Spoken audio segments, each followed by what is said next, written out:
Marcus Ryu is one of the few entrepreneurs who built a $20 billion business. You have built a multi-billion-dollar company, and now you are looking at the world from an investor's perspective. How do you think about evaluating ideas to work on? Every entrepreneurial journey is an N of one, ultimately. I think there are two flavors only for where entrepreneurs come up with their ideas. Amongst the pitches you evaluate, is it often companies who are lacking that strategic coherence, where you put them in the bucket of not good ideas to work on, or companies which, even if they have strategic coherence, their market is just not big enough? I like to emphasize what you're calling strategic coherence, because it's something that is under your control. A lot in the world is not under your control. What you can control is a thesis, a theory of where you will attack the market, what the market is, and then how you will approach it. Let's say after you've done all this exercise and you have a really well-defined sense of your theory of the market and winning the market, does market sizing come before or after this? The question that I ask is not so much, is it a big enough market in itself? There's a prior question that I like to ask entrepreneurs about, and I think is extremely important and easily overlooked. And that is, Step 1. Marcus, thank you so much for joining us on our inaugural Step 1 podcast. So the first question I have for you is, in the entrepreneurial journey, how do you think about identifying the right ideas to work on? As you have built a multi-billion-dollar company, and now you are looking at the world from an investor's perspective as well, your unique vantage point. How do you think about evaluating ideas to work on? every entrepreneurial journey is an N of one, ultimately. But really, I think there are two flavors only for where entrepreneurs come up with their ideas. The most classic is that they worked in the domain at some earlier stage in their career, and they said, this is a problem that is maddening me that it's not solved, and therefore I have no choice but to be the guy that solves it. And the other category is to approach it from first principles and say, I want to start a company, or I want to apply this technology to something valuable. Let me just survey the landscape and find a problem. There are examples of success in both types. My company was very much the second example. I served the insurance industry and knew very little about it before we started, and we really approached it from first principles. There are pitfalls to both.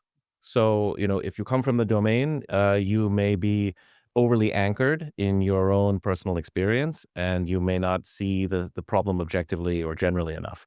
If you were coming from first principles, you may be in the ivory tower, and you may not appreciate the lived reality. So I wouldn't want to generalize, but those are generally the two flavors. You can be successful in either way as long as you are mindful of the pitfall. And in your own journey, tell us a little bit about how you came up with the idea and built initial conviction on it. Well, it was one of those butterfly wing kind of moments where, the way that my roommate, when I started my business career at McKinsey, was assigned. He was a former actuary in insurance, and over lunch, he would teach me, just the basics of insurance. And so when a few years later, it came time to start a company, I remember those discussions and said, the category of issues seem like the kind of thing that good enterprise software could solve. And that was a hypothesis, very high level. And it was a lot of investigation from that point to really find a problem. So a very almost random start, as most things in our lives are.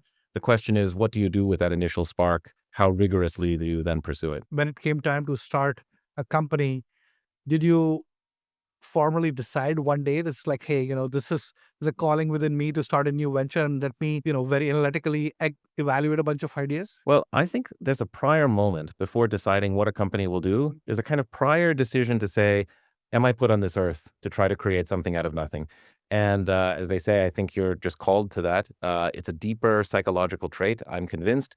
And usually it comes from some sense of gap or absence or some hole that you need to try to fill, and maybe you can't fill it. So that has to be answered. And I think there are good ways and bad ways of answering that question. But let's just say that you've settled that psychological question, and now you're going for it. Now you have to evaluate what kind of idea merits your life's work and all that it will ask of you. This is a critical moment of formation that people are sometimes anxious to get to work. And I think it's a moment that should be dwelt on kind of as long as possible. Because the more that you can reflect here, the decisions you make are so consequential, over the long horizon, and the cost is zero, right? It's only your time, and you're impatient, you're an entrepreneur, but you must maximize this period where you have maximum freedom, maximum intellectual scope, because once you make that first cut, you've closed off some doors. Sam Altman also talks about this, which which has stuck in my mind. Take all the time in the world to get to the idea you want to work on. Once you get to the idea you work on, then every hour matters and every day matters or whatever. Then the clock starts. And the clock starts. So now you made the decision of starting a business or starting a company. The most common things which we hear in the Valley: market sizing, timing, founder market fit, current market or future market. Is this already there, or is this 2 or 3 years out? And then competitive intensity. 4 or 5 things in your analytical framework. How do you relatively evaluate that? All of those are, of course, very relevant. You must answer those questions. But there's a prior question that I like to ask entrepreneurs about, and I think is extremely important and easily overlooked. And that is, what is your diagnosis of the status quo? You have to think about the fact you are a founder of a company that did not exist. So intrinsic in that promise, intrinsic in that intention to start a company, you are saying something is wrong and that it cannot be fixed without me doing something. So you do not start the race at the starting line. You are behind because you have to justify to the world why something that doesn't exist should exist. You have a burden of proof just to be a company at all. Why does this problem deserve to be solved? It's not enough just to say you have a better product, because you have to think of all the switching costs, all the risks that you're asking your customers to undertake, all of the activation energy that it will take to create it. So it's actually a very high bar to say that you have something to offer of such superiority that it overcomes these other kind of presumptions to not exist. In order to answer that question rigorously, you have to have a market diagnosis. And that is, you say something is deficient in the status quo. Why is it that way? Are people idiots? Or no, there must be some set of reasons. There's some history, there's some set of incentives, there's some limitations that have created the situation that you are now encountering. And before you can even say a word about what you want to do, you must say, you're saying that that's deficient. Why has it been that way? Why has it persisted for so long? And it's remarkable. I see funding pitches all day long. Many of them are good at characterizing how screwed up the current situation is. It's chaotic, it's manual, it's it's frustrating, it's inefficient, but they don't explain why. Why is it that way? And if you don't come with that understanding, then you are first in danger of replicating, the same mistakes, but more likely you are radically underestimating the difficulty of changing it. Amongst the pitches you evaluate, and in your own founder journey, all the forks you could have taken, is it often companies who are like lacking that strategic coherence where you put them in the bucket of like not good ideas to work on, or companies which, even if they have strategic coherence, their market is just not big enough, or the timing, they're too early or too late, or like there are way too many players in the market? Where do you? Well, there's so many ways. Yeah, there's so many ways. And there's so many ways a company can fail, and there are many different models of success. I like to emphasize what you're calling, it's an expression I like, strategic coherence, because it's something that is under your control. There's a lot in the world is not under your control. You have there's many things that can just thwart you, before you leave the door. But what you can control is a thesis, a theory of where you will attack the market, what the market is, and then how you will approach it.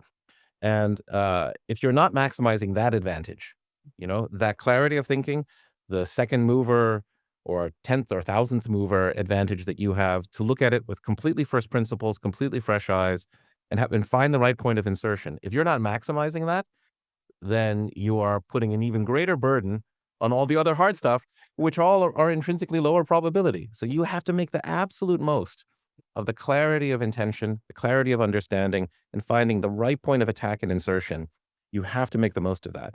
Otherwise, you're just really just hoping to get lucky. At the earliest stages, what have you seen founders do to get to that strategic coherence? Is it like when you meet them in week 1 and then week 6 or 7, is it like 20 meetings which they have had? Like, what would your advice be, tactical advice, to get to that strategic coherence? Well, you're pointing to one of the most important qualities that I love to see in founders, which is a kind of relentless curiosity and self-awareness. So, and to be hypothesis driven. So the single very basic piece of advice is to write. You should be writing. I think in the earliest stages, you should be writing constantly. You should be writing, and you should be forcing yourself to re-edit. It should not just be an endlessly extended document. You should have a canonical point of view, your diagnosis of the market, and every one of the premises, you should try to write them as propositions, as single sentences. You should take out as many adjectives as possible, make them declarative and simple about what you think is happening in the market. And then you have to say, what would make this true or false? What evidence would support this? What evidence would disclaim this, would disprove it, right? And then return. What have I learned from this latest interview? Am I still attached? Have I increased my confidence in this assertion, or have I diminished it? The power of writing is that you have in a dispositive form a kind of engagement with that question. It's unnatural for most people. Most people feel like I got an idea, and because this is a very human thing to do, we have confirmation bias. We want to believe this is the idea, so we amplify the things that support our belief that this is a great idea. We diminish, we explain away the things that are contrary. When you write things down and you force yourself to say, I have these 10 beliefs that characterize my view of the market. I have this plan of action, which I believe will generate a 10x benefit over the alternatives.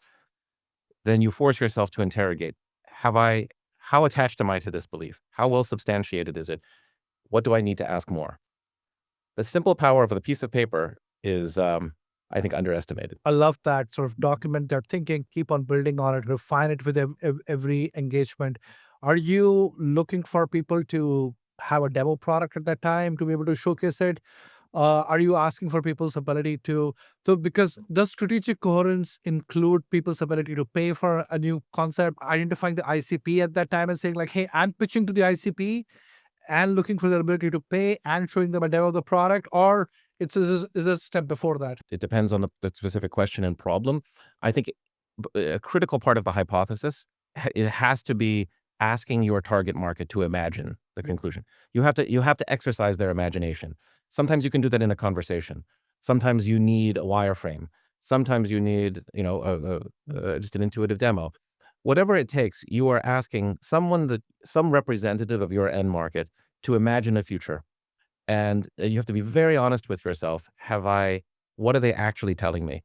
And then and then there are much deeper questions about their willingness to pay, their willingness to switch, maybe they're just being nice to you, et cetera.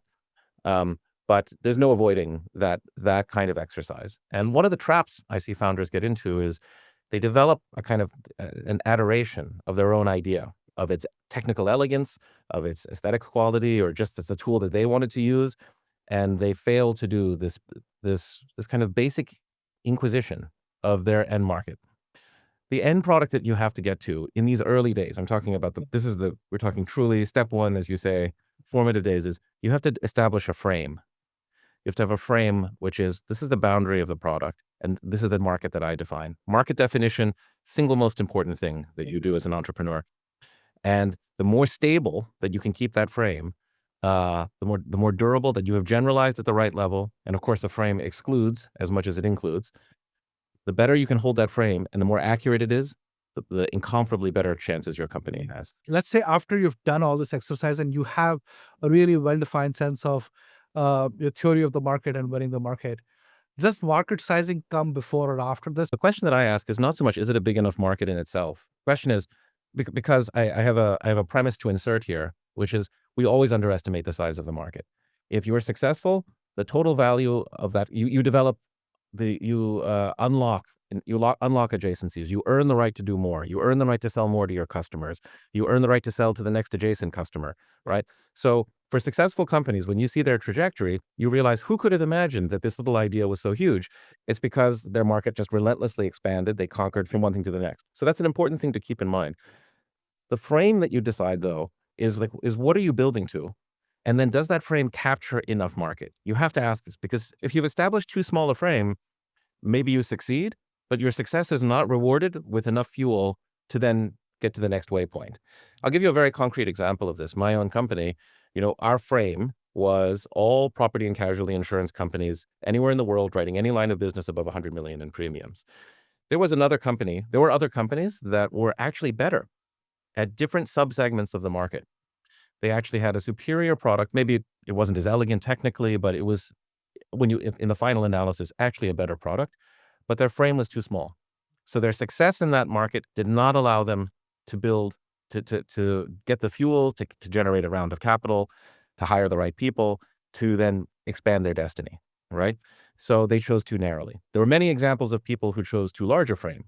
And they said, we're going to cover all financial services or life insurance, health insurance, property and casualty, or whatever it might be. And then they could never build a product that was coherent or interesting enough. So it's just like It's just like focusing a lens. You can overfocus or underfocus. It's blurry either way. You have to zero in at a place where you can build a product of sufficient excellence and that captures enough market that you can then earn the right to the next chapter. The ultimate size and destiny of the company is unbounded. When you did your Series A pitch, did you have $1.5 billion in revenue or whatever you guys are at this Oh, point no. in your wildest projections? No, we said, we can get to there is a theory. If you multiply all these numbers, right, we get to 100 million in revenue, right?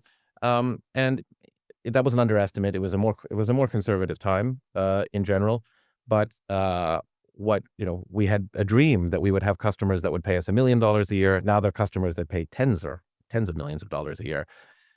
But that's been shown by many other companies. If you excel in one segment, then you have a chance to compound that to the next. But you have to survive to that round, and that picking the right scope, because this is how general your product. You're building a level of generality. You're not building a product for one customer. You're building it for some definition of a market. So you must generalize. Are you generalizing, overgeneralizing? Or are you undergeneralizing? This decision is so consequential, and I just find that entrepreneurs there's so much that distracts you when you're building a company. There's real estate and hiring and financials and of course fundraising, Parties and there's so much to think about, and it's very easy to forget this stuff. And yet it's the most important, and it's also free. It's not free in your time, but it doesn't take capital. It's much easier to write on a piece of paper. So we talked about those 5 or 6 things, maybe a couple of sentences on each. We talked about market, then a market which is developed now or which will develop 3 years from now. What would you pick, like in a couple of sentences? You have to have your grip on something that is extremely compelling in the present. And it has to be large enough, not necessarily huge. It has to be large enough to let you get to round 2. Competition, highly competitive markets. Most big markets are highly competitive, but or low competition. Nobody exists. I'm going to create the space. Both are relevant. If it's high competition, you have to have deep conviction of your expertise. You have to have some secret that others don't understand. If you're going in a very low competitive market, you better have a clear theory of why are you the only smart guy here and what does everyone else not understand. Makes sense. And then founder market fit, which is, hey, I have been doing P&C insurance for 15 years. This is my thing, versus I have a fresh approach to this. I think founder market fit is relevant, but is not as important as founder entrepreneur fit, meaning, are you up for the journey? Are you up for what it's going to ask? The founders that I know that have really excelled, they could have succeeded in many domains because they had the heart, they had the drive, and the need to succeed. And that was more important than any specific market. Early revenue or customer love? Like you guys, correct me if I'm wrong, we've talked about this, you persevered for a couple of years on digging deep. So early revenue and customer love. Customer love, of course. There's a moment where you have to convert that and say, are we dating or are we going to get married? That this has to happen. But it starts with a deep deference to what does it take to make this customer happy, without thinking in commercial terms. Thank you so much, Marcus. Loved it.